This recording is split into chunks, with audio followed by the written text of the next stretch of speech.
महाशिवरात्रि की आप सभी दर्शकों को ढेर सारी शुभकामनाएं। आपने अक्सर शिव जी के मंदिर में देखा होगा, लोग भगवान शिव के सामने बैठे उनके वाहन नंदी जी महाराज के कान में अपनी मनोकामना कहते हैं, क्योंकि उन्हें विश्वास होता है कि नंदी के कान में कही गई बात भगवान शिव तक जरूर पहुंचाएंगे नंदी जी। लेकिन नंदी के कान में क्या कहें और कहने का तरीका क्या है, आइए जानते हैं। सीधे शिव जी से आप कह सकते हैं, लेकिन इसके पीछे भी एक राज छुपा है। नंदी भगवान शिव के सबसे प्रमुख गण हैं। कहा जाता है कि नंदी पहले जन्म में शिलाद ऋषि थे, जिन्होंने हजारों वर्ष तक घोर तपस्या करके भगवान शिव को प्रसन्न किया और उनसे यह वरदान पाया कि सदैव उनके साथ ही रहेंगे। अब शिलाद ऋषि की तपस्या से प्रसन्न होकर भगवान शिव ने उन्हें अपने वाहन के रूप में सदैव अपने पास रखने का वचन दिया। तभी से वे नंदी जी महाराज को शिव जी के साथ बैल के रूप में रहते हैं, नंदी बैल के रूप में। अब शिव महापुराण के अनुसार भगवान शिव सदैव तपस्या में लीन रहते हैं। वे बंद आंखों से भी संपूर्ण जगत के संचालन में सहयोग करते हैं, लेकिन नंदी चैतन्यता का प्रतीक है, जो खुली आंखों और खुले कान से अक्त, व्यक्त, अव्यक्त तमाम बातों का भान करते हैं। और पुराणों के अनुसार भगवान शिव की तपस्या में किसी प्रकार का विघ्न ना पड़े, इसीलिए नंदी चैतन्य अवस्था में उनके तपोस्थल के बाहर रहते हैं। जो भी भक्त भगवान शिव के पास अपनी समस्या लेकर आता है तो नंदी उन्हें वहीं रोक लेते हैं, और किसी बाहरी विघ्न में के कारण शिव जी की तपस्या भंग न हो जाए, तो इसीलिए भक्त भी नंदी जी महाराज के कान में अपनी बातें कहते हैं। अब शिव जी जैसे ही तपस्या से बाहर आते हैं तो नंदी भक्तों के हाव भाव, यानी बात कहने का जो भाव है, आप किस तरीके से बात कही है, जैसे कि तैसे बिना भेदभाव किए शिव जी तक कह देते हैं वो बात। लेकिन नंदी जी महाराज के कान में बातें कहने के नियम हैं। देखिए, नंदी के कान में आप अपनी मनोकामना जब कहेंगे तो कुछ बातों का पालन करना ही चाहिए। हमेशा ये ध्यान रखें कि आपकी कही भी बात कोई और ना सुने, आपके और नंदी जी महाराज के तक रहे, इसलिए धीरे बोले। नंदी के काम में अपनी बात कहने के समय होठों को अपने दोनों हाथों से ढक लें, ताकि कोई व्यक्ति आपको बात करने का तरीका से समझ ना पाए आपने क्या कहा। नंदी के कान में कभी भी किसी दूसरे की बुराई ना करें, दूसरे व्यक्ति का बुरा करने को ना कहें, वरना शिव जी क्रोधित हो जाएंगे। नंदी के कान में अपनी मनोकामना कहने से पहले नंदी जी की पूजा कीजिए, उन्हें फल, मिठाई, पुष्प भेंट कीजिए। अब यह फल के रूप में ही भेंट ज़्यादा अच्छा है। फिर अपनी बात नंदी के किसी भी कान में कह दें, नहीं, आप बाएं कान में कहिए, ये अधिक महत्व रखता है। याद रखिए, बाएं तरफ के कान में नंदी जी महाराज की बातें कहें तो आपकी बात शीघ्र अतिशीघ्र शिव जी तक पहुंचेगी।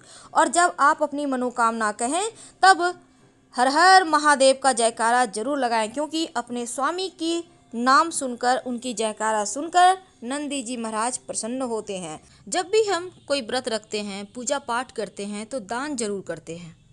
अब दान का मतलब दक्षिणा नहीं होता, ये हम आपको पहले ही बता दें।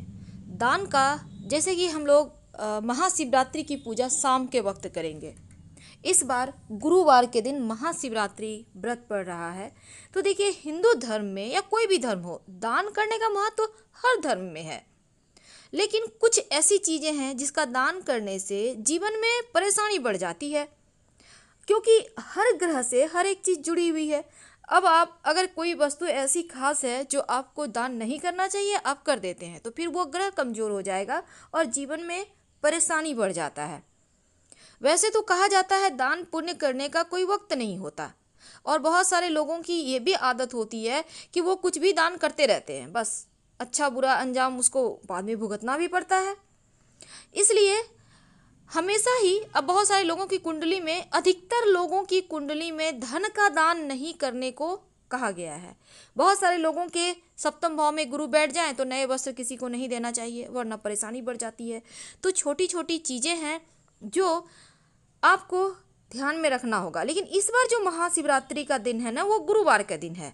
अब दान देने के समय कुछ खास चीज़ों का ध्यान रखना चाहिए, वक्त का ध्यान रखना चाहिए, क्योंकि वक्त वे वक्त दान नहीं किए जाते। अब आपने कई बार सुना होगा, ये चीज़ मत दो भाग्य बिगड़ जाएगा। सच में बिगड़ जाता है और नुकसान भी होता है, क्योंकि गलत समय पर गलत चीज दान दे देंगे तो लक्ष्मी चली जाएगी। धर्मशास्त्र कहता है सूर्य ढलने के बाद महाशिवरात्रि के रात, सूर्य ढलने के बाद, चूंकि इस बार गुरुवार का दिन है इसलिए इस दिन इस नियम का पालन करें।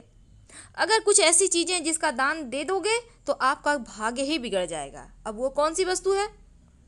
देखिए, वैसे तो सूर्य ढलने के बाद कभी भी किसी को पैसे नहीं देना चाहिए, लेकिन आपको महाशिवरात्रि इस बार गुरुवार के दिन है तो किसी को दान भी ना करें। बहुत इच्छा है तो खाने पीने की वस्तु आप दान कर सकते हैं, लेकिन पैसे किसी को मत दीजिएगा। शाम होने के बाद, याद रखिए, शाम होने के बाद भूल कर भी मत दें, वरना माँ लक्ष्मी घर में प्रवेश नहीं करेगी। और अगर आप पैसे किसी को उधार भी देते हैं तो फिर उल्टे पैर वापस चली जाएंगी। अब हल्दी, इस महाशिवरात्रि में बहुत सारी चीज़ें ऐसी होंगी। अब शाम के समय हल्दी भी किसी को मत दीजिएगा। शास्त्र कहता है कि को हल्दी किसी को देते हैं तो आपकी कुंडली का गुरु ग्रह कमजोर हो जाता है, और इस बार महाशिवरात्रि का दिन ही कुछ ऐसा पड़ा है कि किसी को ना दे। एक बात याद रखिएगा, आप लोग सभी फास्टिंग तो करेंगे ही, व्रत रखेंगे। शिव जी ऐसे देव हैं जिनका न अंत है न आदि है, शिव ही अनंत है। अब कालों के काल महाकाल का पावन दिन है महाशिवरात्रि।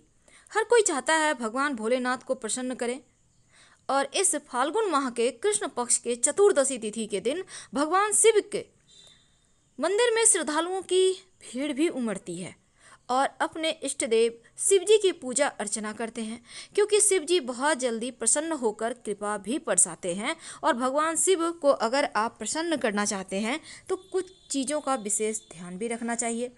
पूजा तो सभी करते हैं, लेकिन सही ढंग से सही नियम का अगर पालन करें तो भगवान भोलेनाथ की पूजा पूर्ण होगी, संपूर्ण होगी, और आप पर कृपा हमेशा बरसाए रखेंगे, बनाए रखेंगे।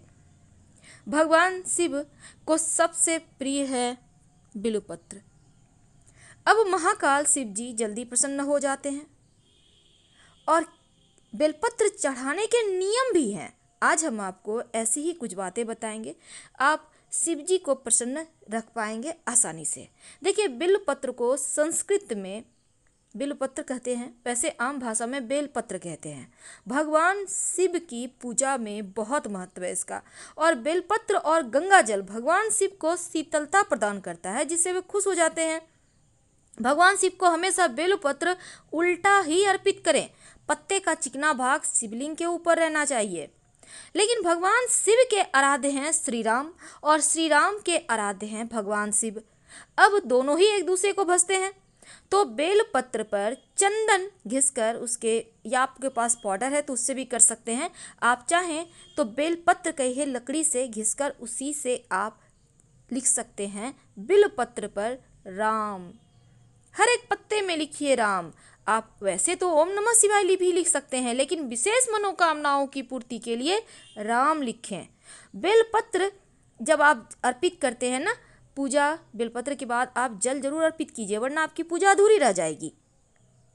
यदि आपके वैवाहिक जीवन में समस्या है तो जब आप भोलेनाथ पर बेलपत्र अर्पित करें तो बोलिएगा ओम नमो भगवते महादेवाय, ओम नमो भगवते महादेवाय।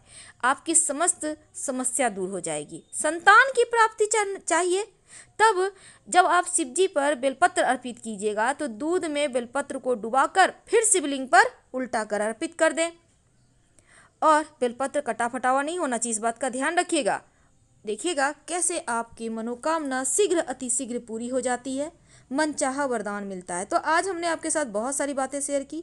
अगर अच्छा लगे तब लाइक कर सब्सक्राइब करें, और आपके कमेंट्स का भी इंतज़ार रहेगा। हर हर महादेव, फिर मिलेंगे।